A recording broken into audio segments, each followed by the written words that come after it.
ప్రభు పేరట మీ అందరికీ శుభాభివందనములు. Charles Spurgeon గారి విశ్వాసపు చెక్బుక్ నుండి ఈరోజు అనుదిన వాక్య ధ్యానం. వారికనెన్నటికిని కృశింపక నీళ్లు పారు తోటవలే నుందురు.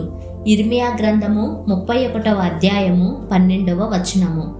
ఒక ఆత్మ దేవునిచే సేద్యపరచబడుతున్న తోటలా ఉంటే అదెంత భాగ్యం.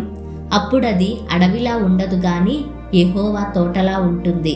అది బంజరు భూమిలా ఉండదు గాని చుట్టూ గోడ కట్టబడిన ఉద్యానవనంలా కృపతో ఆవరింపబడి ఉంటుంది. వాక్యపు హెచ్చరికతో నాట్లు వేయబడుతుంది, ప్రేమతో దర్శించబడుతుంది, పరలోకపు క్రమశిక్షణతో కలుపు తీయబడుతుంది, దేవుని శక్తితో కాపుకాయబడుతుంది. ఈ విధంగా ప్రభు అనుగ్రహం పొందిన ఆత్మ ఆయన మహిమార్థమై ఫలించడానికి సిద్ధపరచబడుతుంది. అయితే ఒక తోటకు సరైన విధంగా నీరు అందకపోతే అది ఎండిపోతుంది. దానిలో ఉన్న మొక్కలు వాడిపోయి చనిపోయే పరిస్థితికి వస్తాయి. నా ప్రాణమా, ప్రభువు నిన్ను విడిచిపోతే నీ పరిస్థితి కూడా అలాగే ఉంటుంది.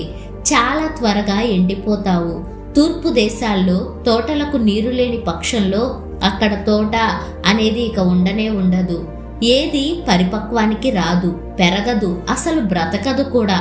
అయితే నీళ్లు క్రమంగా ఒక పద్ధతి ప్రకారం అందుతూ ఉన్న తోట కళకళలాడుతూ పచ్చగా ఉంటుంది. ఒక ఆత్మ ఈ విధంగా పరిశుద్ధాత్మ ద్వారా ప్రత్యేక పద్ధతిలో పెంచబడితే ఎంత బాగుంటుంది. తోటలో ప్రతి భాగానికి ఒక ప్రత్యేకమైన నీటి కాలువ ఉంటుంది. ప్రతి చెట్టుకు, ప్రతి మొక్కకు కావలసినంత స్వచ్ఛమైన నీరు అందుతుంది. అది సహజ సిద్ధంగా ఎంత దాహంతో ఉన్నా దానికి సరిపడా నీరు అందుతూనే ఉంటుంది.